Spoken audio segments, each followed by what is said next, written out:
Ruben Amorim is looking to do something he has never done before in the Premier League this weekend. That is win back-to-back matches. Amorim's Manchester United have the chance away to Brentford tomorrow to earn consecutive league wins. They haven't managed that in over a year, a run that predates their boss.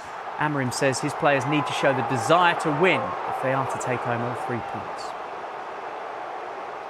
It's really important for us to have that sense of urgency that we need to win.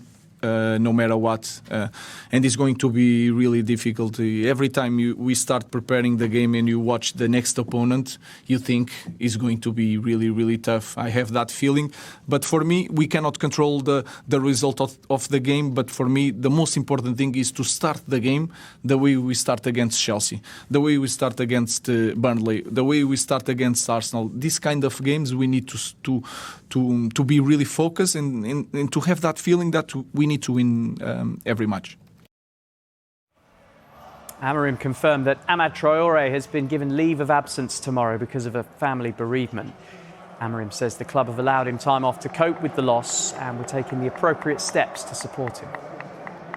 Say the same thing to my players, shut down social media, and that is nowadays is like that, is a price you have to pay. But the important thing is that to the club and the friends, that is real life for Amad. We are here for him. It's a tough moment, and in this kind of moments is not important the next game. We can win without Amad, and we want to win also for Amad. Coming up, we'll hear from Enzo Maresca, who's given an update on the fitness of his star player, Cole Palmer. Until after the international break. This is after the England international limped off in the first half against Manchester United last week. Enzo Maresca hopes that rest rather than surgery will help Palmer's recovery. We decided to protect a little bit Cole in terms of, don't get worse in his injury. So we decided to rest him for the next 2-3 weeks, probably until the international break, just to see if, with that rest, he can be able to recover 100% and to be completely fit after the international break. I don't think he needs surgery. It's just a matter of to manage his pain in his groin. That, with the amount of games, is something that can happen. So this is the reason why we try to be a little bit conservative with him, to give him rest, and hopefully he can be 100% fit after the international break. Mikel Arteta's Arsenal travel to Newcastle live on Sky Sports this Sunday. Now, Arsenal have struggled at St James's Park in recent years, but could they be boosted by a new contract for William Saliba? Now, Arteta wouldn't confirm if an agreement is in place with the France defender, but he did talk today about their relationship over the past few seasons. Well, very impressive what he's done at his age, because sometimes we tend to forget. But his consistency, I think, the way he's progressed, I think the way he's matured as well as a person, and his role in the team has grown year after year.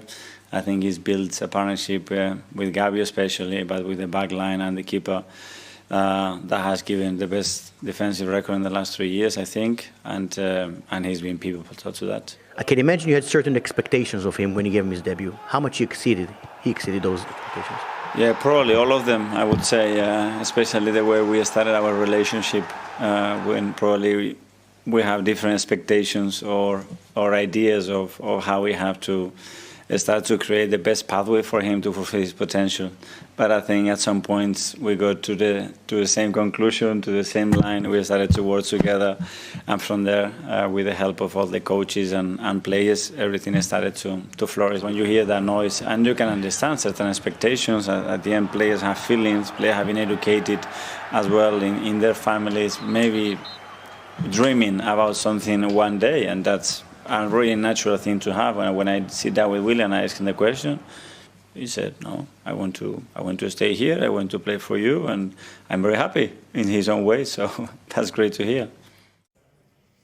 Now, on Wednesday, Newcastle United scored as many goals in 90 minutes against Bradford City, 4, as they'd managed in their previous 5 games combined. Eddie Howe's side have struggled for goals without Alexander Isak, who left the club on deadline day.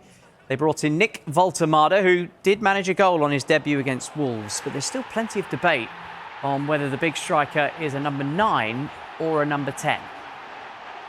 It's difficult to see him as a 10, seeing we don't play with someone in that position. So I see him as a 9, but I see him as a 9 who plays it slightly differently to other 9s that we might have had in the past. I mean, you can't compare Nick to Callum Wilson, for example. They're two totally different profiles of player. But doesn't mean they can't both be effective in the role. So it's just utilising the players to their strengths. And also, as I said so many times, getting the players to understand where Nick wants the ball and how he plays. So I was really impressed with him on Wednesday. I thought he did really, really well in a short period of time on the game, but showed his creative flair. Link played really, really well. We'll hear from the Crystal Palace boss, Oliver Glasner, who gives us an update on his captain, Mark Gahey. They play Liverpool at the weekend.